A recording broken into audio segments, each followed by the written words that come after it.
நாம் Hebrews chapter 5 വാസിക്കണം. ഇബ്രായ ലേഖനം 5-ാം അധ്യായത്തിൽ നാം ഇപ്രകാരം വായിക്കുന്നു. വേഴ്സ് 7 നിന്ന് വാസിക്കണം. വേഴ്സ് 8. ഇബ്രായ ലേഖനം 5-ാം അധ്യായം 8-ാം വാക്യം മുതൽ നമുക്ക് വായിക്കാം.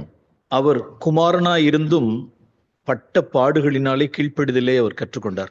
പുത്രനെങ്കിലും താൻ അനുഭവിച്ച കഷ്ടങ്ങളാൽ അനുസരണം പഠിച്ച് തികഞ്ഞവനായി തീർന്നു. அவருடைய அந்த சப்மிஷன், அந்த ஒபீடியன்ஸை எதன் மூலமாய் அவர் கற்றுக்கொண்டார் என்றால் பட்ட பாடுகளினாலே. താൻ അനുഭവിച്ച കഷ്ടങ്ങളിലൂടെയാണ് അവൻ അനുസരണം പഠിച്ച് തികഞ്ഞത്. அவர் எந்த அளவுக்கு கீழ்ப்படிந்தார் என்றால் மரணபரியந்தம் அவர் கீழ்ப்படிந்தார். താൻ മരണം വരെ താൻ ഈ കീഴ്പ്പെട്ട് ഇരുന്നു. குமாரனாகிய இயேசு கிறிஸ்துனுடைய அந்த கீழ்ப்படிதல் உள்ள ஒரு கீழ்ப்படிதலுடைய மகிமை, പുത്രനായ യേശുവിന്റെ ആ ഒരു കീഴ്പ്പെട്ടിരിക്കുന്നതിന്റെ മഹത്വം ஒரு சில வசனங்களை நான் காண்பிக்க விரும்புகிறேன். ഞാൻ ചില വാക്യങ്ങൾ നിങ്ങളുമായി പങ്കുവയ്ക്കട്ടെ. விசேஷமாய் வாலிப பிள்ளைகள், പ്രത്യേകിച്ച് യുവ സഹോദരങ്ങൾ. நாம் லூக் 2 ஜீசஸ்னுடைய 12 வயதை குறித்து ஒரு பதிவு ரெக்கார்டு இருக்கு.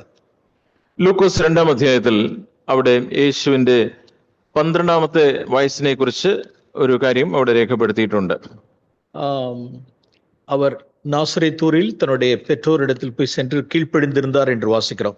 അവിടെ നസ്രേത്തിൽ തന്റെ മാതാപിതാക്കൾക്ക് അവിടെ ചെന്ന് കീഴ്പ്പെട്ടിരുന്നു എന്ന് നാം അവിടെ വായിക്കുന്നു. ലൂക്ക് ചാപ്റ്റർ 2 ലൂക്കോസ് 2 വേഴ്സ് 42-ാം വചനത്തിൽ വാസിக்கிறோம். அவர் 12 വയതിന് വാസിக்கிறோം. അവിടെ 42-ാമത്തെ വാക്യത്തിൽ അവന് 12 വയസ്സായപ്പോൾ എന്ന് നാം വായിക്കുന്നു. വേഴ്സ് 51, 51-ാമത്തെ വാക്യം നോക്കുക. പിന്നെ അവൻ അവരോടുകൂടി ഇറങ്ങി നസ്രേത്തിൽ വന്ന് അവർക്ക് കീഴടങ്ങിയിരുന്നു. அவர் கீழ்ப்படிந்தார் என்றால் எல்லாமே அவருடைய கீழ்ப்படிதல்ல வந்து பட்ட பாடுகளினாலே அவர் கீழ்ப்படிதலை கற்றுக்கொண்டார். താൻ അനുഭവിച്ച ആ കഷ്ടങ്ങളിലൂടെ, താൻ അനുഭവിച്ച ആ കഷ്ടതയിലൂടെയാണ് അവൻ ആ അനുസരണം പഠിച്ചത്. அவருடைய பேரண்ட்ஸ் எப்படிப்பட்டவங்க அப்படிங்கிறத நாம் இங்கே மேலேயே வாசிக்கிறோம். അവന്റെ മാതാപിതാക്കൾ എങ്ങനെയുള്ളവരായിരുന്നു എന്ന് നാം ഇവിടെ മുകൾ ഭാഗത്ത് തന്നെ വായിക്കുന്നുണ്ട്. அவர்கள் ஜென்ம சுவாபத்துக்குரியவர்கள், நேச்சுரல் men. അവര് സാധാരണ മനുഷ്യരായിരുന്നു. അവര് സ്വാഭാവിക മനുഷ്യരായിരുന്നു. அந்த வேர்ஸ் நான் காண்பிக்க விரும்புகிறேன். ആ വാക്യം ഞാൻ കാണിക്കട്ടെ. 1 കൊരിന്ത്യർ 2-ാം அதிகாரத்தில் வாசிக்கிறோம். 1 കൊരിന്ത്യർ 2-ാം അധ്യായം. பால் இங்கே வேர்ஸ் 14 வாசிக்கிறோம். അവിടെ 14-ാമത്തെ വാക്യം. എന്നാൽ പ്രാകൃത മനുഷ്യൻ ദൈവാത്മാവിന്റെ ഉപദേശം കൈക്കൊള്ളുന്നില്ല. அவைகள் அவனுக்கு பைத்தியமாக தோன்றும், அது அவனை போஷத்துமாகுന്നു. ஜீசஸ் நாசரேத்தூர்ல எப்படிப்பட்டவராக இருந்தார் என்றால் ஆவிக்குரியவராக இருந்தார்.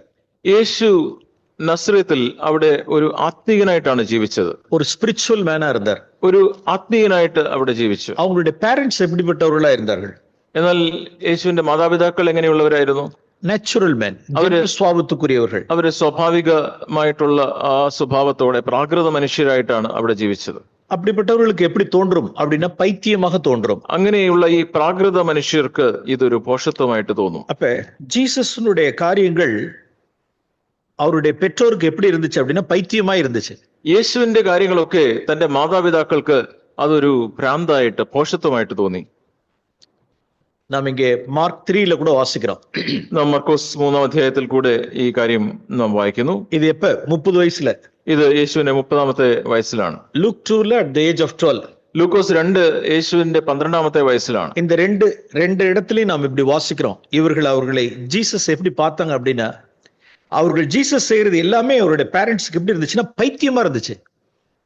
തന്റെ മാതാപിതാക്കൾക്ക് യേശുവിന്റെ പ്രവൃത്തികളൊക്കെ കാണുമ്പോൾ ഇവൻ ഒരു ഭ്രാന്ത് ഉള്ളവനായിട്ട് പോഷത്വമായിട്ട് അവർക്ക് തോന്നിയത്. ஏன் எங்களுக்கு இப்படி நீ செஞ்ச அப்படிங்கிறாங்க. എന്തിനാണ് നീ ഇങ്ങനെ ചെയ്തത്? ആക്ച്വലി അവരുടെ മിസ്റ്റേക്ക് അത് അവരുടെ തന്നെ തെറ്റാണ്. ജീസസ് ഇന്റൻഷനാ அவர் ஜெருசலேம் டெம்பிள்ல இருந்துள்ள. യേശു അങ്ങനെ മാതാപിതാ ഒരു ബോധപൂർവം അവിടെ യെരുശലേമിൽ അങ്ങനെ അവിടെ തങ്ങിയതല്ല. அவர்கள் மிஸ் பண்ணிட்டு போயிட்டாங்க. മാതാപിതാക്കൾ ഇവനെ കൂട്ടിക്കൊണ്ടു പോകാൻ അവര് മിസ് ചെയ്ത് മാതാപിതാക്കൾ പോയതാണ്. Okay, Jesus ஜெருசலேம்ல தங்கிட்டாரு. യേശു യെരുശലേമിൽ അവിടെ താമസിച്ചു. இப்ப அவங்க பேரண்ட்ஸ்னுடைய வார்த்தை எப்படி வருது அப்படின்னா, എന്നാൽ ഇപ്പോൾ മാതാപിതാക്കളുടെ വാക്കുകൾ എങ്ങനെയാണ്? ஏன் எங்களுக்கு இப்படி செய்தாய்? നീ എന്തുകൊണ്ടാണ് ഞങ്ങളോട് ഇങ്ങനെ ചെയ്തത്? அப்ப அவர் ஜீசஸ் செய்தது அவங்களால அக்செப்ட் பண்ணிக்க முடியல. യേശു ചെയ്തത് അവർക്ക് അംഗീകരിക്കുവാനായിട്ട് കഴിഞ്ഞില്ല. இப்படிப்பட்ட பேரண்ட்ஸ் கடியில தான் 30 இயர்ஸ் இருந்திருக்காரு. ഇങ്ങനെയുള്ള മാതാപിതാക്കളുടെ കീഴിലാണ് യേശു 30 വർഷം ജീവിച്ചത്. ஓகே, இன்னொரு ரெக்கார்ட் எங்க இருக்கு அப்படின்னா மார்க் 3ல இருக்கு. മറ്റൊരു ഭാഗം മർക്കോസ് 3-ാം അധ്യായത്തിലാണ്. அப்ப ஜீசஸ் தன்னுடைய மினிஸ்ட்ரியை ஸ்டார்ட் பண்ண நாட்கள் அது. ഇത് യേശു തന്റെ പരസ്യ ശുശ്രൂഷ ആരംഭിച്ച നാളുകൾ. വേഴ്സ് 21ல വാസിக்கிறோம். അവിടെ നാം 21-ാമത്തെ വാക്യം ഇങ്ങനെ വായിക്കുന്നു. അവരുടെ ഇനത്താർ, അവരുടെ ഓൺ ഫാമിലി, അവന്റെ ചാർച്ചക്കാർ അത് കേട്ട് അവന് ബുദ്ധിഭ്രമം ഉണ്ട് എന്ന് പറഞ്ഞ് അവനെ പിടിപ്പാൻ വന്നു. പൈത്യം പിടിച്ചവங்க நினைச்சிட்டாங்க. അവര് ഇവനൊരു ഭ്രാന്തനാണ്, ഇവന് ബുദ്ധിഭ്രമം ഉണ്ട് എന്ന് പറഞ്ഞ് അവനെ പിടിക്കാനായിട്ട് അവന്റെ ബന്ധുക്കൾ, അവന്റെ ചാർച്ചക്കാർ. யார் அப்படின்னா அவருடைய NASB ട്രാൻസ്ലേഷനിൽ his own family அப்படின்னு போட்டிருக்கு. അതിലെ NASB തർജ്ജിമയിൽ തന്റെ സ്വന്തം കുടുംബം അവന് ബുദ്ധിഭ്രമം ഉണ്ട് എന്നാണ് ചിന്തിച്ചത്. അവരുടെ പെற்றோரா இருக்கட்டும், அவருடைய உடன்பிறப்புகளா இருக்கட்டும், അവന്റെ മാതാപിതാക്കളാകട്ടെ, അവന്റെ സ്വന്തം സഹോദരങ്ങളാകട്ടെ, இயேசு எப்படி பார்த்தார்கள் என்றால், യേശുവിനെ അവർ കണ്ടത് മതിമയങ്ങി இருக்கிறார், ഇൻസെന്റ് പേഴ്സൺ, മാഡ് പേഴ്സൺ அப்படின்னு. ഇവനൊരു ഭ്രാന്തനാണ്, ഇവൻ എന്തോ ആ രീതിയിൽ അവൻ ഒരു ഭ്രാന്തനാണ് എന്നാണ് അവർ ചിന്തിച്ചത്. അപ്പൊ 30 ഇയേഴ്സിനുடைய ലൈഫ് எப்படி இருக்கு? യേശുവിന്റെ 30 വർഷത്തെ ജീവിതം എങ്ങനെയുള്ളതായിരിക്കും? அவருடைய பெற்றோரும் அவருடைய உடன்பிறப்புகள் அந்த வீட்டுல யாருமே என்ன செய்யல அப்படின்னா ജന്മസ്വാപത്തുக்குரியவர்களா இருக்கிறார்கள். തന്റെ ഭവനത്തിലുള്ള തന്റെ മാതാപിതാക്കൾ, തന്റെ സഹോദരങ്ങൾ, ഇവരെല്ലാം പ്രാകൃത മനുഷ്യരാണ്. അവരുടെ സ്വാഭാവികമായിട്ടുള്ള ആ ഒരു സ്വഭാവത്തിലാണ് അവർ പെരുമാറുന്നത്. அவர்கள் மறுபடியும் பிறவாதவர்கள், അവർ വീണ്ടും ജനിക്കാത്തവരാണ്, கிருபையை பெறாதவர்கள், ദൈവത്തിന്റെ കൃപ ലഭിക്കാത്തവരാണ്. அதெல்லாம் கிருபை புறப்பட்டதெல்லாம் வெளிப்பட்டதெல்லாம் கிறிஸ்து, அதுக்கு பிறகுதான் യേശു ക്രിസ്തു വന്നതിന് ശേഷമാണ് കൃപ വെളിപ്പെട്ടത്. பரிசுத்த ஆவியானவருடைய அபிஷேகத்தை பெறாதவர்கள், അവർ പരിശുദ്ധാത്മാവിന്റെ അഭിഷേകം ലഭിക്കാത്തവരായിരുന്നു. அப்ப நம்ம ஒரு உலகத்தில் உள்ளவர்களை போல ஒரு நேச்சுரல் மேனா இருந்திருக்காங்க. അവര് ലോകത്തിലുള്ള ഈ പ്രാകൃത മനുഷ്യരെ പോലെയാണ് പെരുമാറിയത്. எத்தனை தடவை அவர்கள் ஃபைட் பண்ணிருக்கலாம், എത്ര പ്രാവശ്യം അവര് അന്യോന്യം വഴക്കുണ്ടാക്കിയിട്ടുണ്ടാവും. ஜீசஸ்னுடைய காரியங்களை எத்தனை தடவை அவர்கள் கடிந்து கொண்டிருக்கலாம். യേശുവിനോട് എത്ര പ്രാവശ്യം അവർ യേശുവിനെ വഴക്ക് പറഞ്ഞിട്ടുണ്ടാവും. இப்படிப்பட்ட சூழ்நிலையில் எல்லாம் அவர் என்ன செஞ்சார் அப்படின்னா கீழ்ப்படிந்திருந்தார். ഈ സാഹചര്യങ്ങളിലെല്ലാം യേശു കീഴ്പ്പെട്ടിരുന്നു. அருமையான வாலிப பிள்ளைகள், പ്രിയ യുവ സഹോദരങ്ങളെ, உங்களுடைய பெற்றோர் ஆவிக்குரியவர்களா இருக்கிறாங்க. നിങ്ങളുടെ മാതാപിതാക്കൾ ആത്മീയരാണ്. அவர்கள் பரிசுத்தாவினால் மறுபடி பிறந்தவர்களா இருக்கிறார்கள். അവര് വീണ്ടും ജനിച്ച് പരിശുദ്ധാത്മാവിന്റെ അഭിഷേകം പ്രാപിച്ചവരാണ്. இயேசு கிறிஸ்துவை நாம் நோக்கி பார்க்கணும். യേശു ക്രിസ്തുവിനെ നാം നോക്കി ഓടണം. அப்படிப்பட்ட சூழ்நிலையில் எல்லாம் என்ன செய்தார்னா பட்ட பாடுகளினாலே அவர் கீழ்ப்படிதலை கற்றுக்கொண்டார். അങ്ങനെയുള്ള സാഹചര്യങ്ങളിലെല്ലാം താൻ അനുഭവിച്ച കഷ്ടങ്ങളിലൂടെയാണ് യേശു അനുസരണം പഠിച്ചത്. அவர் எதிர்க்கவில்லை, അവൻ മാതാപിതാക്കളെ എതിർത്തില്ല. இயேசு கிறிஸ்து தன்னுடைய பிதாவினிடத்தில், பெற்றோரிடத்தில் அவர் எதிர்க்கவில்லை. அவர் തന്റെ മാതാപിതാക്കളോട് എതിർത്ത് പെരുമാറുകയോ സംസാരിക്കുകയോ ചെയ്തില്ല. அவர் கீழ்ப்படிந்திருந்தார். താൻ കീഴ്പ്പെട്ടിരുന്നു. சோ அந்த பருவம் 30 இயர்ஸ்னுடைய பீரியட் அது. അത് യേശുവിന്റെ 30 വർഷത്തെ ആ കാലഘട്ടമായിരുന്നു. பட்ட பாடுகளினாலே கீழ்ப்படிதலை கற்றுக்கொண்ட நாட்கள், താൻ അനുഭവിച്ച കഷ്ടങ്ങളിലൂടെ അനുസരണം പഠിച്ച നാളുകൾ. மாலையில நாம் கேட்டது போல எவ்வளவாய் தன்னுடைய சுயத்தை மரணத்துக்கு ஒப்பு கொடுத்திருக்கணும். നാം ഇന്ന് വൈകുന്നേരം കേട്ടതുപോലെ നമ്മുടെ സ്വയത്തെ എത്ര അധികമായിട്ട് നാം മരണത്തിന് ഏൽപ്പിച്ചു കൊടുക്കണമായിരുന്നു. ஒவ்வொரு நாளும் அவருடைய உள்ளர ஒரு மரணம் அவருக்குள்ள நடந்துகிட்டே இருந்தது. ഓരോ ദിവസവും അവന്റെ അകത്ത് ഒരു മരണം സംഭവിച്ചുകൊണ്ടിരിക്കുകയായിരുന്നു. വിശ്വസിക്കാத തன்னுடைய സഹോദരങ്ങൾ, തന്നെ വിശ്വസിക്കാത്ത തന്റെ സഹോദരന്മാർ, 30 வருஷமாய் அப்படிப்பட்ட சகோதரர்களை தேவன் நாசரேத்தில் வைத்து வைத்திருந்தார். 30 വർഷത്തോളം ഇങ്ങനെയുള്ള സഹോദരന്മാരെ തന്റെ കൂടെ അവിടെ നസ്രയത്തിൽ അവരെ ദൈവം ആക്കി. அவர்கள் வீணாக சத்துருக்களானார்கள். അവരാവശ്യമില്ലാതെ യേശുവിനോട് ശത്രുത്വം പുലർത്തി. தன்னுடைய சகோதரர்களுக்கு ஒரு வேற்று மனுஷனை போல இருந்தார். തന്റെ സഹോദരന്മാർക്ക് യേശു മറ്റൊരു മനുഷ്യനെ പോലെയായിരുന്നു. ஒரு நிந்தை, அவர்கள் மூலமாய் ஒரு நிந்தையை அவர் சகித்தார். തന്റെ സഹോദരന്മാരിലൂടെ ഒരു നിന്ന എപ്പോഴും യേശു സഹിച്ചുകൊണ്ടിരുന്നു. சோ இப்படிப்பட்ட சூழ்நிலைகளில் அவர் என்ன செய்யல அப்படின்னா பிதாவுக்கு சப்மிட் பண்ணியிருந்தார். ഈ സാഹചര്യങ്ങളിലൊക്കെ തന്റെ പിതാവിന് കരങ്ങളിൽ താൻ കീഴ്പ്പെട്ടിരുന്നു. நாம் அடுத்து வாசிக்கிறோம் அவருடைய சப்மிஷன். യേശുവിന്റെ കീഴ്പ്പെടുന്ന ആ ഒരു മനോഭാവം നമുക്ക് വീണ്ടും വായിക്കാം. இப்படிப்பட்ட சூழ்நிலையில எல்லாம் தன்னுடைய மரணத்துக்கு தன்னை ஒப்பு கொடுத்துக்கிட்டே இருந்தார். ഈ സാഹചര്യങ്ങളിലെല്ലാം താൻ മരണത്തിനായിട്ട് തന്നെ ഏൽപ്പിച്ചു കൊടുക്കുകയായിരുന്നു. நாம் இந்த ஒரு வார்த்தையை கூட நாம் எடுத்துக்கலாம். ஏசாயா புஸ்தகம் 50-ஆம் அதிகாரம் 5-ஆம் வசனம்.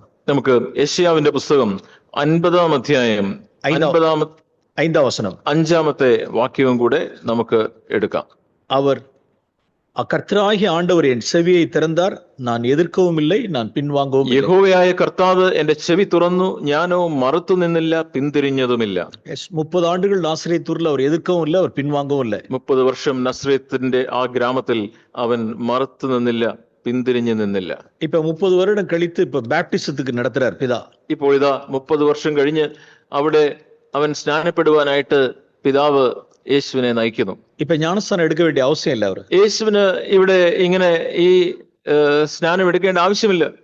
யோவான் ஸ்நானகன் மனம் திரும்புதலுக்கு ஏற்ற ஞானஸ்தானத்தை கொடுத்து கொண்டிருக்கிறார். യോഹന്നാൻ സ്നാപകൻ അവിടെ മാനസാന്തരത്തിന്റെ സ്നാനമാണ് നൽകുന്നത്. இப்ப உள்ளார உள்ளதான ஒரு ஆவியானவருடைய சத்தம் போய் அந்த லைன்ல போய் நின்னுங்கிறார். ഇപ്പോൾ പരിശുദ്ധാത്മാവ് യേശുവിനോട് പറയുന്നു, നീയും ആ ഒരു ക്യൂവിൽ നീയും പോയി നിൽക്കുക. தாப்பட்ட கேட்டிருப்பாரு. പിതാവിനോട് ചോദിച്ചിട്ടുണ്ടാവും, தாப்பனே நான் பேப்டிசம் எடுக்கணுமா? പിതാവേ, ഞാൻ ഈ സ്നാനം എടുക്കണോ? நான் எடுக்க வேண்டிய அவசியம் இல்லையே.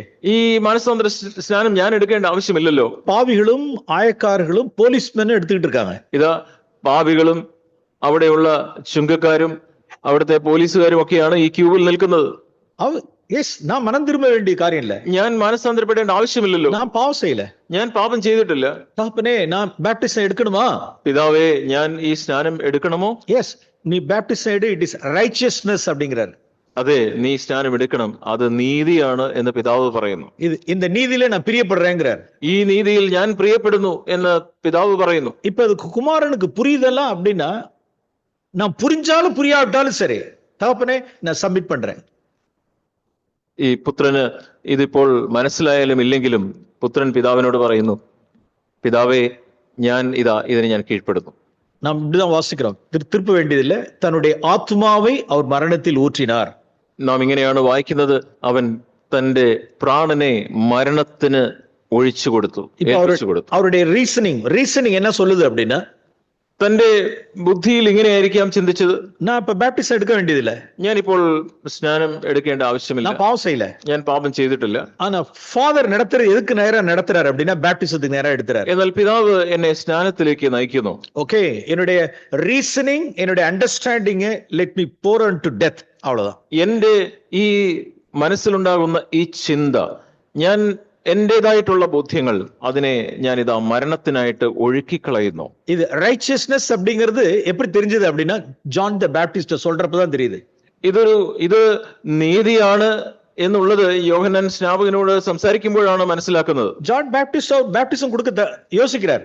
യോഹന്നാൻ സ്നാപകൻ യേശുവിന് സ്നാനം കൊടുക്കുന്നതിന് അവന് ഒരു പ്രയാസമായിരുന്നു. நான் உன்னிடத்தில் பேப்டிசம் எடுக்க இருக்கில், நீங்க என்னிடத்தில் பேப்டிசம் எடுக்கிறதா? ഞാനാണ് അങ്ങയുടെ കൈക്കീഴിൽ സ്നാനപ്പെടേണ്ടത്, അങ്ങ് എന്തിനാണ് എന്റെ അടുക്കൽ സ്നാനത്തിനായിട്ട് വരുന്നത് എന്നാണ് യോഹന്നാൻ ചോദിച്ചത്. അപ്പൊ എന്നെ சொல்றாரு? അപ്പോൾ യേശു എന്താണ് യോഹന്നാനോട് പറയുന്നത്? ഇത് പിതാവ് കേട്ടതാ இருக்கிறது. ഇത് പിതാവിന്റെ ഹിതമാണ്, പിതാവിന് ഇഷ്ടമാണ്. അപ്പൊ இந்த வார்த்தை பிதாவினிடத்திலிருந்து கேட்டிருக்கார்.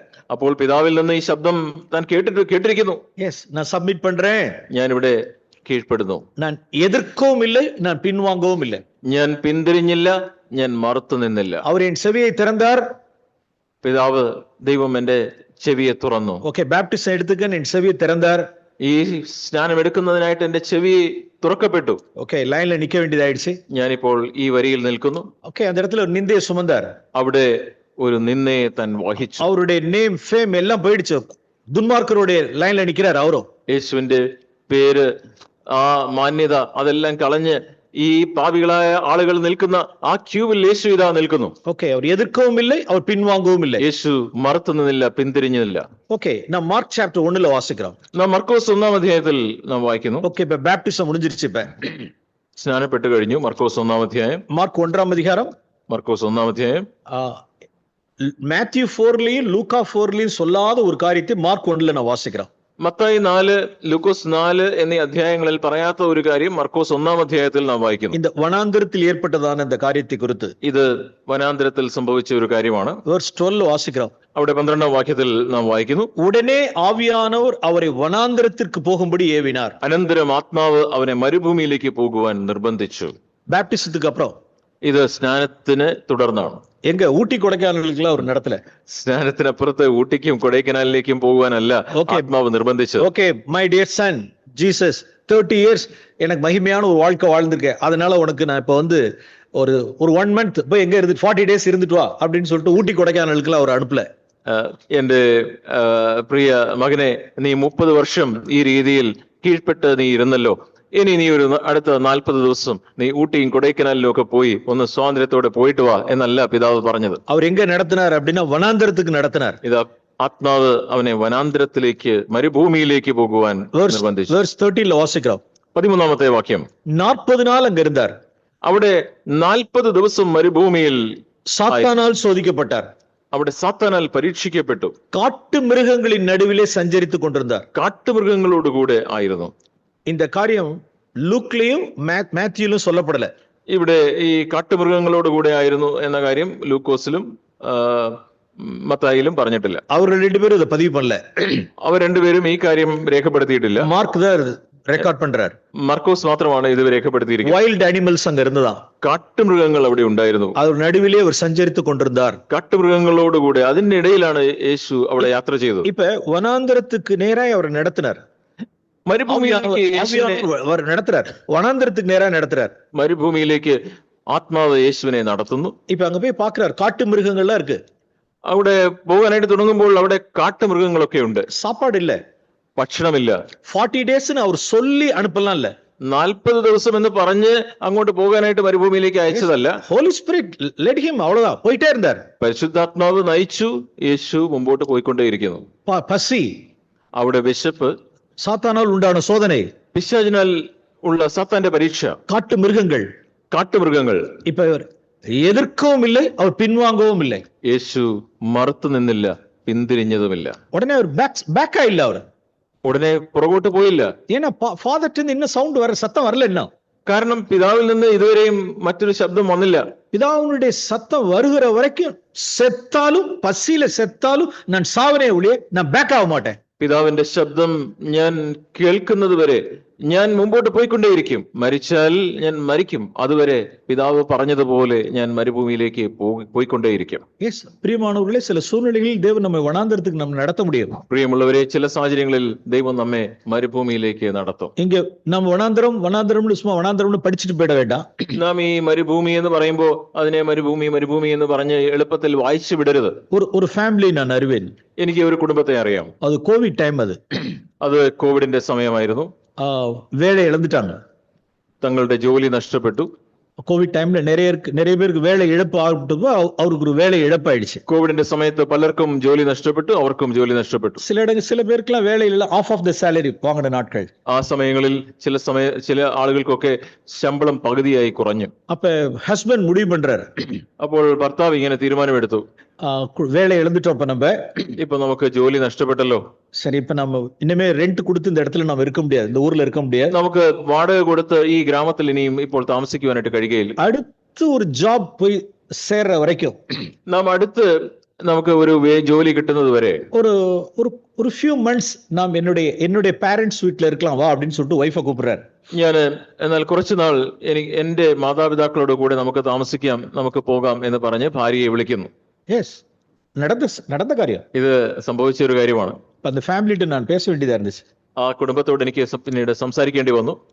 அந்த மனைவி சொல்றாங்க, അപ്പോൾ ആ ഭാര്യ പറയുന്നു, நான் சொன்ன மாதிரி சொல்ல, அவங்க வேற மாதிரி சொல்றாங்க. ഞാൻ പറഞ്ഞതുപോലെയല്ല, ആ ഭാര്യ പറഞ്ഞത് വേറെ രീതിയിലാണ്. அவங்க என்ன ஸ்பிரிட்ல சொல்றாங்க அப்படின்னா, എന്ത് ആത്മാവിലാണ് പറഞ്ഞത് എന്ന് ഞാൻ പറയാം. நான் வனாந்தரத்துக்கு வரமாட்டேன், ഞാൻ മരുഭൂമിയിലേക്ക് ഞാൻ വരില്ല, அந்த வனாந்தரத்தில் வைல்ட் அனிமல்ஸ்லாம் இருக்கு, அதனால நான் வரமாட்டேன். ആ മരുഭൂമിയിൽ കാട്ടുമൃഗങ്ങളുണ്ട്, ഞാൻ അങ്ങോട്ട് വരത്തില്ല. ഇപ്പൊ யார் வைல்ட் அனிமல்ஸ் தெரியுதுங்களா உங்களுக்கு? ആരാണ് ഈ കാട്ടുമൃഗങ്ങൾ നിങ്ങൾക്ക് മനസ്സിലായോ? ഏത് വനാന്തരം தெரியுதா? ഏതാണ് മരുഭൂമി എന്ന് നിങ്ങൾക്ക് മനസ്സിലായോ? அந்த டாட்டர் இன் லா தன்னுடைய பேரண்ட்ஸ், பிரதருடைய அந்த ஹஸ்பண்டுடைய பேரண்ட்ஸ் எப்படி பாக்குறாங்க அப்படின்னா, எஸ்பெஷலி மதர் இன் லாவை எப்படி பாக்குறாங்கன்னா, டைகர், லயன் மாதிரி பாக்குறாங்க. ആ മരുമകള് തന്റെ അമ്മായിയമ്മയെ കാണുന്നത് അത് പുലി, சிங்கம் போல സിംഹം, അതുപോലെയാണ്, കാട്ടുമൃഗത്തെ പോലെയാണ് കാണുന്നത്. நான் வரமாட்டேன், ഞാൻ വരത്തില്ല മരുഭൂമിയിലേക്ക്. நீ எங்க வீட்டுல இருந்தாலும் நான் இருப்பேன், എന്റെ വീട്ടിൽ വേണമെങ്കിൽ ഞാൻ പോയി താമസിച്ചോളാം, ஆனா நான் வனாந்திரத்துக்கு வரமாட்டேன். എന്നാൽ ഈ മരുഭൂമിയിലേക്ക്, ഈ കാട്ടിലേക്ക് ഞാൻ വരത്തില്ല. இதான் என்ன செய்யறதுன்னா எதிர்க்கிறது தான். ഇതാണ് എതിർത്ത് നിൽക്കുന്ന സ്വഭാവം. இது எதிர்க்கிறது. ഇത് എതിർക്കുന്ന സ്വഭാവം. நான் വനാന്തരத்துக்கு நான் வரமாட்டேன், ഞാൻ ഈ വനാന്തരത്തിൽ, ഈ കാട്ടിലേക്ക്, ഞാൻ ഈ മരുഭൂമിയിലേക്ക് ഞാൻ വരികയില്ല. இந்த பினான்சியல் ஸ்ட்ரகிளுக்குள்ளார எல்லாம் போக முடியாது என்னால. ഈ സാമ്പത്തിക ബുദ്ധിമുട്ടിലൂടെ കടന്നു പോകാൻ എന്നെ കൊണ്ട് കഴിയുകയില്ല. எதிர்க்கிறது. ഇത് എതിർക്കുന്ന ഒരു സ്വഭാവമാണ്. சில சூழ்நிலைகள் தேவன் நம்மளுடைய வாழ்க்கையில வனாந்தரங்களா இருக்கும். നമ്മുടെ ജീവിതത്തിൽ ചില സാഹചര്യങ്ങളിൽ ഇപ്രകാരമുള്ള മരുഭൂമിയുടെ അനുഭവങ്ങൾ ദൈവം നമുക്ക് നൽകിയേക്കും. കുമാരനെ ആണ്ടവർ ലീഡ് பண்ணார், വനാന്തരத்துக்கு നടത്തിனார். പുത്രനെ ആത്മാവ് മരുഭൂമിയിലേക്കാണ് നടത്തിയത്. ஆனால் மெசேஜ் வெர்ஷன்ல எப்படி இருக்கு இந்த வேர்ஸ் அப்படின்னா, வைல்ட் அனிமல்ஸ் became companions அப்படின்னு வாசிக்கிறோம். മെസ്സേജ് വേർഷനിൽ, തർജിമയിൽ ഈ കാര്യത്തെ കുറിച്ച് പറയുന്നത് കാട്ടുമൃഗങ്ങൾ യേശുവിന്റെ കൂട്ടാളികളായി എന്നാണ്. Praise the Lord. ദൈവത്തിന്റെ സ്തോത്രം. எப்படி ஜீசஸ் அந்த இடத்துல பிதாவுக்கு சப்மிட் பண்ணி இருந்த அப்படினால், യേശു പിതാവിന് അവിടെ കീഴ്പ്പെട്ടിരുന്നത് കൊണ്ട് என்ன ஆயிடுச்சு அப்படின்னா, வைல்ட் அனிமல்ஸ் எல்லாம் became companions. അവിടെ കാട്ടുമൃഗങ്ങൾ യേശുവിന്റെ കൂട്ടാളികളായി മാറി. Praise the Lord. ദൈവത്തിന്റെ സ്തോത്രം. Yes, பிரியமானவர்களே, நம்ம அப்படி லைஃப் நமக்குள் மரணம் இருக்குமானால் பிறருக்கு என்ன உண்டாகும்? ஜீவன் உண்டாகும். പ്രിയമുള്ളവരെ, നമുക്ക് നമ്മുടെ ഉള്ളിൽ മരണം സംഭവിക്കുന്നുവെങ്കിൽ മറ്റുള്ളവർക്ക് ജീവൻ ഉണ്ടാകും. அப்படிதான் இப்ப நாம கேட்டோம். അങ്ങനെയാണല്ലോ നാം ഇപ്പോൾ കേട്ടത്. மரணம் எங்களுக்குள்ளும் ஜீவன் உங்களுக்குள்ளும் கிரியை செய்கிறது. നമ്മിൽ മരണം, നിങ്ങളിൽ ജീവൻ. 30 years ஜீசஸ் எங்க இருந்தார் அப்படின்னா, நாசரேத்தூர்ல இருந்தார். 30 വർഷം യേശു എവിടെയായിരുന്നു? ആ നസ്രേത്ത് ഗ്രാമത്തിൽ. அந்த சகோதரர்களுக்காக அவர் 30 வருஷம் മരിച്ചു കൊണ്ടേ இருந்தார். തന്റെ സഹോദരന്മാർക്ക് വേണ്ടി അവൻ 30 വർഷം അവിടെ മരണം വഹിക്കുകയായിരുന്നു.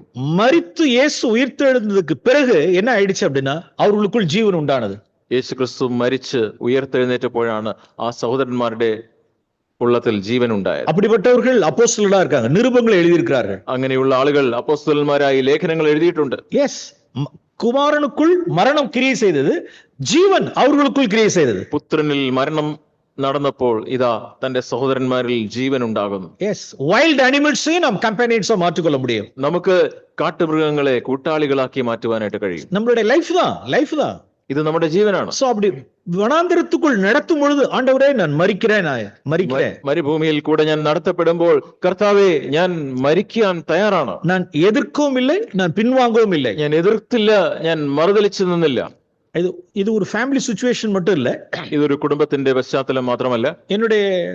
என்னுடைய சபை அனுபவத்துல, என்னுடைய சர்ச்ல நான் இருந்த நாட்கள், ഞാൻ എന്റെ സഭാ ജീവിതവുമായി ബന്ധപ്പെട്ടുള്ള ചില കാര്യങ്ങൾ. 1988 തിരുക്കാട്ടുപള്ളിയിലെ ചർച്ച് ഫോം ആണത്. ഞാൻ 1988 തിരുക്കാട്ടുപള്ളിയിലുള്ള ആ സഭ ഉടലെടുത്തത്.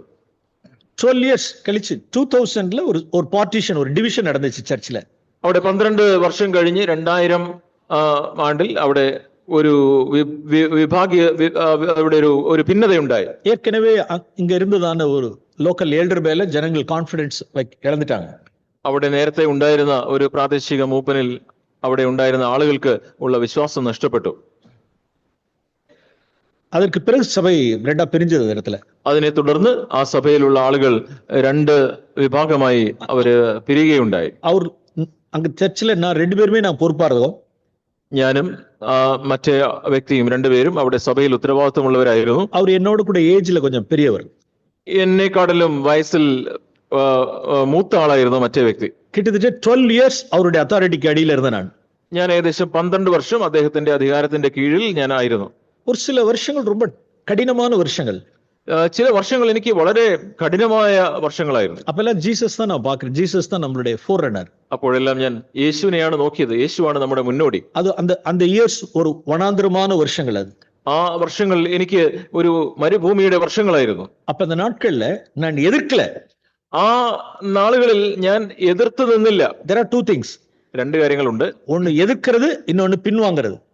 ഒന്ന് എതിർക്കുക, മറ്റൊന്ന് പിന്തിരിയുക. ഈ 2 കാര്യങ്ങൾ ஏசாயா 55 വാസിച്ചோம். യെശയ്യാവ് 55 നാം ഈ 2 കാര്യങ്ങളാണ് വായിച്ചത്. கர்த்தர் என் செவியை திறந்தார், കർത്താവ് എന്റെ ചെവി തുറന്നു, நான் எதிர்க்கவும் இல்லை, நான் பின்வாங்கவும் இல்லை. ഞാൻ എതിർത്തു നിന്നില്ല, മറുത്തു നിന്നില്ല, ഞാൻ പിന്തിരിഞ്ഞതുമില്ല. ஓகே, ஆல் தோஸ் 12 இயர்ஸ் நான் ஒரு காலம் நான் என்ன செய்யல அப்படின்னா எதிர்த்து நிக்கல அவரோட. ആ 12 വർഷവും ഞാൻ ആ മൂത്ത സഹോദരനോട് ഞാൻ എതിർത്ത് നിന്നതേയില്ല. ஓகே, ஒரு காரியத்துல ஓகே, അത് ഒരു കാര്യം ഓക്കെ. அதுல அந்த வசனத்துல இன்னொரு பாதி இருக்கு, பின்வாங்கவும் இல்லை. എന്നാൽ ആ വാക്യത്തിൽ മറ്റൊരു കാര്യവുമുണ്ടല്ലോ, ഞാൻ പിന്തിരിഞ്ഞില്ല എന്നുള്ള ഭാഗം. அந்த இடத்துல என்னுடைய திருக்கு நெஞ்சத்தை நான் சொல்ல விரும்புறேன். ആ കാര്യവുമായി ബന്ധപ്പെട്ട് എന്റെ ഈ ദുഷ്ടഹൃദയത്തെ കുറിച്ച് ഞാൻ നിങ്ങളോട് പറയട്ടെ. நான் எப்படி அதாவது I was tempted to turn back.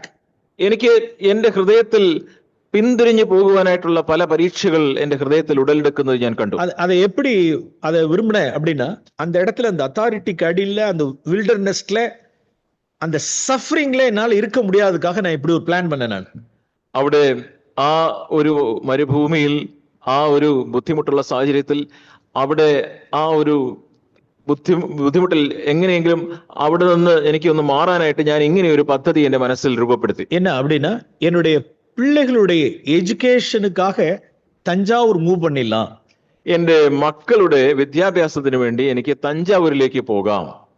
அருகாமையில் இருக்கக்கூடிய 30 கிலோமீட்டர்ஸ் அப்படியே தஞ்சாவூர் போயிடலாம். 30 കിലോമീറ്റർ അല്ലേ ഉള്ളൂ. 30 കിലോമീറ്റർ മാറി എനിക്ക് തഞ്ചാവൂരിലേക്ക് അങ്ങ് ജോലിക്ക് താമസത്തിന് പോവാം. வெளியில ரீசன் என்ன சொல்றோம்? പുറത്ത് മറ്റുള്ളവരോട് എന്താണ് കാരണം പറയുക? பிள்ளைகளுடைய எஜுகேஷனுக்காக just I want to move to Thanjavur. മക്കളുടെ വിദ്യാഭ്യാസത്തിന് വേണ്ടി എനിക്ക് തഞ്ചാവൂരിലേക്ക് മാറണം. அதான் அது உண்மையான ரீசன் இல்ல. എന്നാൽ യഥാർത്ഥത്തിലുള്ള കാരണം അതല്ല. உண்மையான ரீசன் என்ன அப்படின்னா, യഥാർത്ഥ കാരണം എന്താണ്? இந்த வனாந்தரத்துக்குள் இந்த சஃபரிங்குள்ளர போ விரும்பல.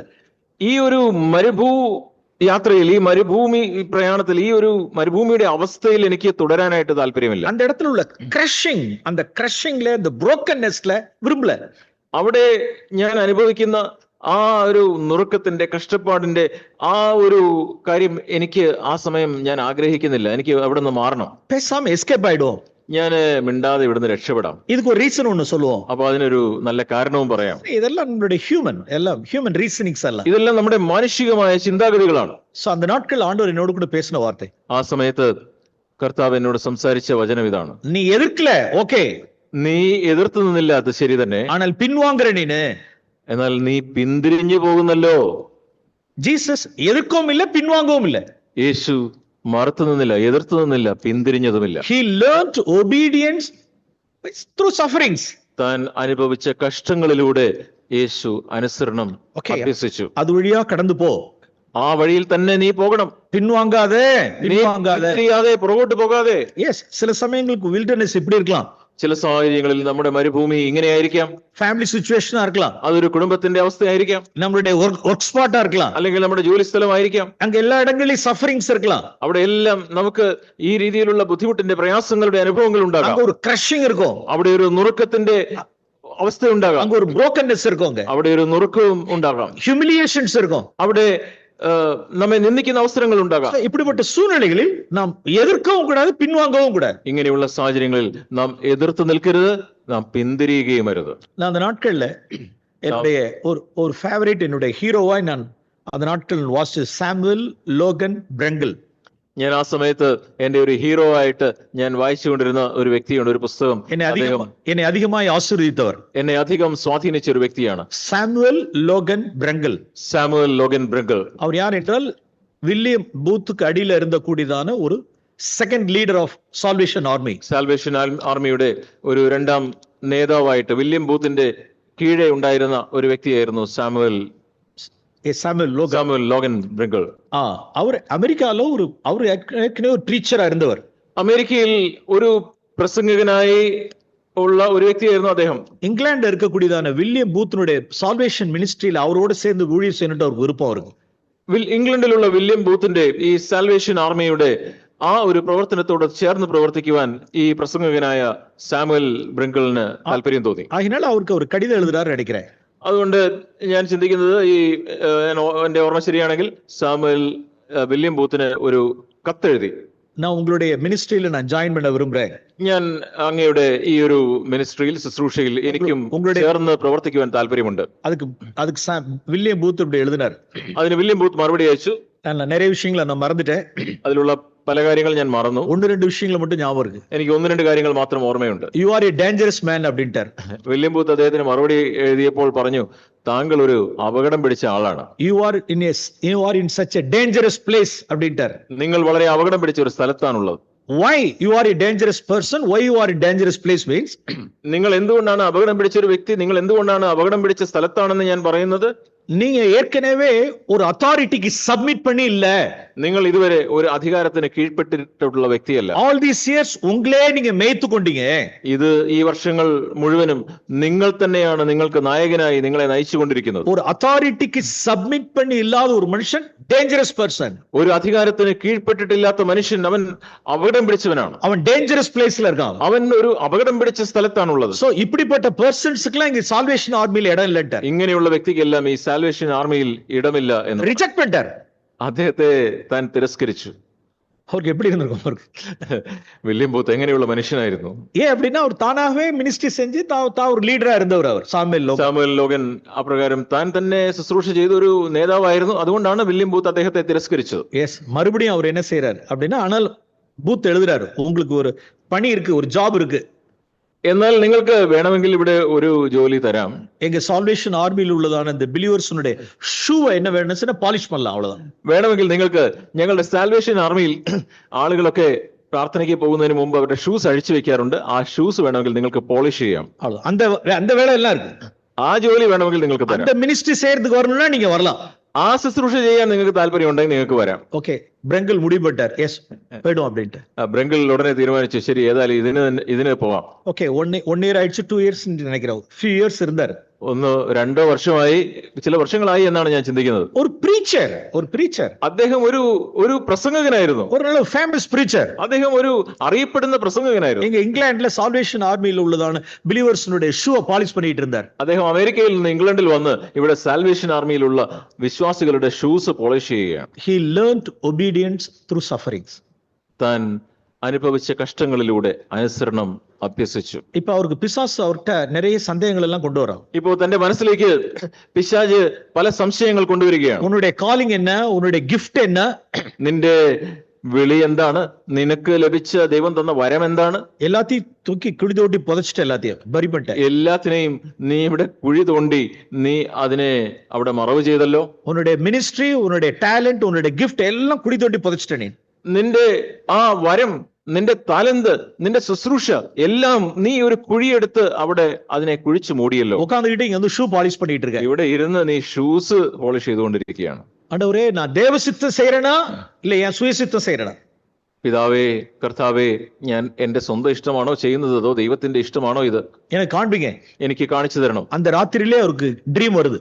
അന്ന് രാത്രി ഈ സാമുവൽ ബ്രെങ്കിളിന് ഒരു സ്വപ്നമുണ്ടായി. அதுல என்ன விஷன் பாக்குறாரு அப்படின்னா, அந்த சொப்பனத்துல ஒரு விஷன் பாக்குறாரு. താൻ ഒരു സ്വപ്നത്തിൽ താൻ ഒരു ദർശനം കാണുകയാണ്. ஜான் சாப்டர் 13ல ശിഷ്യர்களுடைய കാലുകളെ യേശു കഴുകുന്നതാണ് കാഴ്ച പാக்குறாரு. താൻ കാണുന്നു യോഹന്നാൻ 13 ശിഷ്യന്മാരുടെ പാദങ്ങളെ യേശു കഴുകുന്ന ആ ചിത്രമാണ് സാമുവൽ ബ്രെങ്കിൾ ദർശനമായി കാണുന്നത്. அவ்வளவுதான். Praise the Lord. ഉടനെ അവൻ പറഞ്ഞു, ദൈവത്തിന് സ്തോത്രം. യേശുവേ, நான் செஞ்ச வேலையை நீங்க செஞ்சீங்க. യേശുവേ, ഞാൻ ചെയ്ത ഈ ജോലിയാണല്ലോ അങ്ങ് ചെയ്തത്. நீங்க செய்யற வேலை தான் நான் செய்றேன். അങ്ങ് ചെയ്ത ആ കാര്യമാണല്ലോ ഞാൻ ചെയ്യുന്നത്. இனி நான் சந்தோஷமாய் நான் இதுமே டெட் வர்க் செய்ய மாட்டேன். ഇനി ഞാനിപ്പോ ഒരു ചത്ത പ്രവൃത്തിയല്ല, ഞാൻ സന്തോഷമായിട്ട് ഞാൻ ചെയ്തുകൊണ്ടിരിക്കുന്ന ഈ ജോലി ഞാൻ ചെയ്യും. எவர் லாங் இந்த சால்வேஷன் ஆர்மில எவ்வளவு காலமா இருந்தாலும் சரி, ஷூ பாலிஷ் சந்தோஷமா நான் செய்வேன். ഞാൻ എത്ര കാലം ഈ സാൽവേഷൻ ആർമിയിൽ ഇരിക്കേണ്ടി വന്നാലും ഞാൻ സന്തോഷത്തോടെ ഈ ഷൂ പോളിഷിംഗ് ഞാൻ തുടരും. അനേകർക്ക് ഏത് മിനിസ്ട്രി அப்படினா മൈക്ക് പിടിക്കുന്നതാ മിനിസ്ട്രിയാ ഇருக்கு. അനേകർക്ക് ഒരു ശുശ്രൂഷ എന്നത് മൈക്ക് പിടിക്കുന്നതാണ് ശുശ്രൂഷ എന്ന് അവർ ചിന്തിക്കുന്നു. ഫയറിൽ നിൽക്കുന്നത്, അവർക്ക് ഫ്രണ്ടിൽ നിൽക്കുന്നത് പെരുസാ, പ്ലാറ്റ്ഫോമിൽ നിൽക്കുന്നത് മിനിസ്ട്രിன்னு இருக்காங்க. ഫയറിൽ നിൽക്കുന്നത്, പ്ലാറ്റ്ഫോമിൽ നിൽക്കുന്നത്, അതാണ് അവർക്ക് ഒരു ശുശ്രൂഷ എന്ന് തോന്നുന്നു. സാമുവൽ ലോഗൻ ബ്രെങ്കിൾ എങ്ക இருந்தார் அப்படினா ഡെഞ്ചറിൽ இருந்தார். സാമുവൽ ലോഗൻ ബ്രെങ്കിൾ ഒരു അപകടം പിടിച്ച സ്ഥലത്തായിരുന്നു. ഓക്കേ, ഷൂ പോളിഷ് பண்ணிட்டு இருந்தார். അദ്ദേഹം ഷൂസ് പോളിഷ് ചെയ്തുകൊണ്ട് ആഫ്റ്റർ ദ ഡ്രീം, സ്വപ്നത്തിന് ശേഷം സന്തോഷമായി തന്നെ ഒപ്പ് കൊടുത്തിട്ടാർ. സന്തോഷമായി ദൈവകരങ്ങളിൽ തന്നെ ഏൽപ്പിച്ചു. ഓക്കേ, ദേവൻ ഇപ്പ വില്യം ബൂത്ത് അവരുടെ இடத்துல ഏവിட்டார். അപ്പോൾ ഉടനെ ദൈവത്തിന്റെ ആത്മാവ് വില്യം ബൂത്തിന്റെ ഹൃദയത്തിൽ സംസാരിക്കാനായിട്ട് തുടങ്ങി. இந்த இடத்துக்கு வர்றதுக்கு அவருக்கு ஒரு சில வருஷங்கள் ஆயிடுச்சு. ഈ ബ്രെങ്കിൾ ഈ ഒരു അവസ്ഥയിലേക്ക് വരാനായിട്ട് ഒക്കെ ചില വർഷങ്ങൾ എടുത്തു. Yes, Holy Spirit prompted William Booth. ഇപ്പോൾ പരിശുദ്ധാത്മാവ് വില്യം ബൂത്തിന്റെ ഹൃദയത്തിൽ പ്രേരണ നൽകുന്നു. அவர் எடுத்து யூஸ் பண்ணேன்னு சொன்னார். അദ്ദേഹത്തെ എടുത്ത് ഉപയോഗിക്കുക. கிட்டத்தட்ட 40 தேசங்களுக்கு மேலாக தேவன் எடுத்து அவரை பயன்படுத்தினார் സാൽവേഷൻ ആർമിയില്. സാൽവേഷൻ ആർമിയിൽ ഏകദേശം 40 രാജ്യങ്ങളിൽ ഈ സാമുവൽ ലോഗൻ ബ്രിങ്കിളിനെ ദൈവം എടുത്ത് ഉപയോഗിച്ചു. Next William booth. വില്യം ബൂത്തിന്റെ അടുത്ത ആളാക്കി ദൈവം അവനെ മാറ്റി. അവരുടെ ബുക്സ് എല്ലാം, അവരുടെ ആർട്ടിക്കിൾസ് എല്ലാം വണ്ടർഫുൾ ആർട്ടിക്കിൾസ്. ആ സാമുവൽ ലോഗൻ ബ്രിങ്കിളിന്റെ ലേഖനങ്ങളൊക്കെ വളരെ ശക്തമായ ലേഖനങ്ങളാണ്. യെസ്. இப்படிப்பட்ட பாடுகளினூடே நாம் கடந்து செல்லும் பொழுது அது வனாந்திரத்தில், இதெல்லாம் வனாந்திரமான பாதைகள் இதெல்லாம். ഈ താൻ അനുഭവിച്ച കഷ്ടങ്ങളിലൂടെ ഈ വനാന്തരമായ ഈ മരുഭൂമിയുടെ അവസ്ഥകളിൽ എതിർക്കവും ഇല്ല, പിൻവാങ്ങവും ഇല്ല. താൻ എതിർത്തില്ല, താൻ പിന്തിരിഞ്ഞില്ല. അപ്പൊ യേശുதான் നമുക്ക് மாதிரி. അപ്പോൾ യേശുവാണ് നമുക്ക് മാതൃക. இப்படிதான் ஜீசஸ் வாழ்ந்து போல പ്രിയമാனവர்களே அந்த லைஃப்ல நாமளும் പങ്കു பெறணும். പ്രിയമുള്ളവരെ, യേശു ഇപ്രകാരം ജീവിച്ചതുപോലെ ആ ഒരു ജീവനിലാണ് നാമും പങ്കാളികളാകേണ്ടത്. സോ அந்த நாட்கள்ல சர்ச்சில் അരുമயான പാഠങ്ങളെ ദൈവം എനിക്ക് കற்றுக் കൊടുത്താർ. ആ കാലഘട്ടത്തിൽ സഭയിൽ എനിക്ക് വളരെ അനുഗ്രഹിക്കപ്പെട്ട പാഠങ്ങൾ ദൈവം നൊറുങ്ങുതൽനാ എന്നാ, ബ്രോക്കൻനെസ്നാ എന്നാണ് കற்றுக் കൊടുത്താർ. തകർക്കപ്പെടുക എന്നാൽ എന്താണ് എന്ന് അപ്പോഴാണ് ദൈവം എന്നെ പഠിപ്പിച്ചത്. ക്രഷിംഗ്നാ എന്നാണ് ചൊല്ലി കൊടുത്താർ. ഈ രീതിയിലുള്ള തകർച്ച എന്താണ്, ദുഃഖം എന്താണ്, ഡൈയിങ് ഓഫ് ജീസസ് அப்படின்னு എന്നാണ് ചൊല്ലി കൊടുത്താർ. യേശുവിന്റെ മരണം എന്നാൽ എന്താണ് എന്ന് അപ്പോൾ എന്നെ പഠിപ്പിച്ചു. ഡൈയിങ് ടു സെൽഫ് എന്നാണ് ചൊല്ലി കൊടുത്താർ. സ്വയത്തിന് മരിക്കുക എന്നാൽ എന്താണ് എന്ന് എനിക്ക് പറഞ്ഞു തന്നു. Praise the Lord. Wonderful lessons and ഇയേഴ്സ്ക്കാக ഞാൻ ദൈവനെ സ്തോത്രിக்கிறேன். അന്ന് ദൈവം എനിക്ക് പഠിപ്പിച്ച ആ അനുഗ്രഹിക്കപ്പെട്ട പാഠങ്ങൾക്കായിട്ട്, ആ വർഷങ്ങൾക്കായിട്ട് ഞാൻ ദൈവത്തിന് നന്ദി പറയുന്നു. പിശാസാനവനും മാംസവും എന്നെ സെഞ്ചിച്ചു அப்படினா ഗെറ്റ് ബാക്ക്, ടേൺ ബാക്ക്. എന്നാൽ പിശാചും എന്റെ സ്വന്തം ജഡവും എന്നെ പിന്തിരിപ്പിക്കുവാനാണ് ശ്രമിച്ചത്. அப்படி நான் போயிருந்திருந்தேனா, അന്ന് ഞാൻ അവിടെ നിന്ന് ഒരു ട്രാൻസ്ഫർ വാങ്ങി അവിടെ നിന്ന് പിന്തിരിഞ്ഞു പോയിരുന്നെങ്കിൽ எனக்கு வச்சிருந்த பிளான்ஸ் எல்லாம் குலைச்சிருந்திருப்பேன். ഞാൻ എനിക്കായിട്ട് ദൈവം വെച്ചിരുന്ന പദ്ധതികളെല്ലാം അത് ഞാൻ തട്ടിക്കളയുമായിരുന്നു. പ്രിയമാനവர்களே, ക്രിസ്തുവിന്റെ മഹിമ അവരുടെ കീഴ്പ്പെടുതലുള്ള ഒരു മഹിമ. പ്രിയമുള്ളവരെ, ക്രിസ്തുവിന്റെ മഹത്വം അത് താഴ്മയുടെ, അനുസരണത്തിന്റെ, കീഴ്പ്പെടുന്നതിന്റെ മഹത്വമാണ്. മരണപര്യന്തം പട്ട പാടുകളിനാലെ കീഴ്പ്പെടുതലെ കற்றுകൊണ്ടാർ. താൻ മരണപര്യന്തം താൻ അനുഭവിച്ച കഷ്ടങ്ങളിലൂടെ താൻ ആ അനുസരണം അഭ്യസിച്ചു. എതിർക്കവുമില്ല, പിൻവാങ്ങവുമില്ല. എതിർത്തില്ല, മറുതലിച്ചു നിന്നില്ല, പിന്തിരിഞ്ഞു നിന്നില്ല. ജോമനു. നമുക്ക് പ്രാർത്ഥിക്കാം. പരിശുദ്ധ പിതാവേ, കുമാരനുடைய അവരുടെ മാതൃകയ്ക്കാக സ്തോത്രം செலுத்துகிறோம். പരിശുദ്ധ പിതാവേ, പുത്രന്റെ ഈ ഒരു മാതൃകയ്ക്കായിട്ട് അങ്ങേക്ക് നന്ദി കരയറ്റുന്നു. അവർ ഞങ്ങൾക്ക് അടിച്ചുവടുകളെ വിട്ടു ചെന്നിരിക്കുന്നതിற்காக സ്തോത്രം. ഞങ്ങൾക്കായിട്ട് വെച്ചിരിക്കുന്ന ആ കാൽച്ചുവടുകൾക്കായിട്ട് നന്ദി, സ്തോത്രം. അവരുടെ ചെവിയെ നീർ തിരന്തീർ. അവർ എതിർക്കവും ഇല്ല, അവർ പിൻവാങ്ങവും ഇല്ല. പുത്രന്റെ ചെവിയെ അങ്ങ് തുറന്നല്ലോ. അവിടുന്ന് എതിർത്ത് നിന്നില്ല, പിൻവാങ്ങിയതുമില്ല, പിന്തിരിഞ്ഞതുമില്ല. இந்த வாழ்க்கையில நாங்களும் பங்கு பெற எங்களுக்கு உதவி செய்யுங்க. ഞങ്ങൾ ഓരോരുത്തരും കർത്താവെ ഈ ഒരു ജീവിതത്തിൽ പങ്കാളികളാകുവാൻ ഞങ്ങളെ സഹായിക്കണമേ. പട്ട പാടുകളിലൂടെ ഞങ്ങൾ കീഴ്പ്പെടുതലെ കற்றுകൊള്ളട്ടെ. അനുഭവിച്ച കഷ്ടങ്ങളിലൂടെ അനുസരണം ഞങ്ങൾ അഭ്യസിക്കട്ടെ. യേശുവെ നോക്കി പാർക്കട്ടെ. യേശുവിനെ നോക്കി മുമ്പോട്ട് പോകട്ടെ. പരിശുദ്ധ ആവിയാനവരുടെ വല്ലമയിനാൽ മാത്രമേ ഇത് സാധ്യം என்பதை അറിക്കை செய்கிறோம். കർത്താവെ, പരിശുദ്ധാത്മാവിന്റെ ശക്തിയാൽ മാത്രമാണ് ഇത് സാധ്യമാകുന്നത് എന്ന് ഞങ്ങൾ ഏറ്റുപറയുന്നു. യേശുവിൻ നാമത്തിൽ പിതാവേ. യേശുവിന്റെ നാമത്തിൽ പിതാവേ. ആമേൻ. ആമേൻ.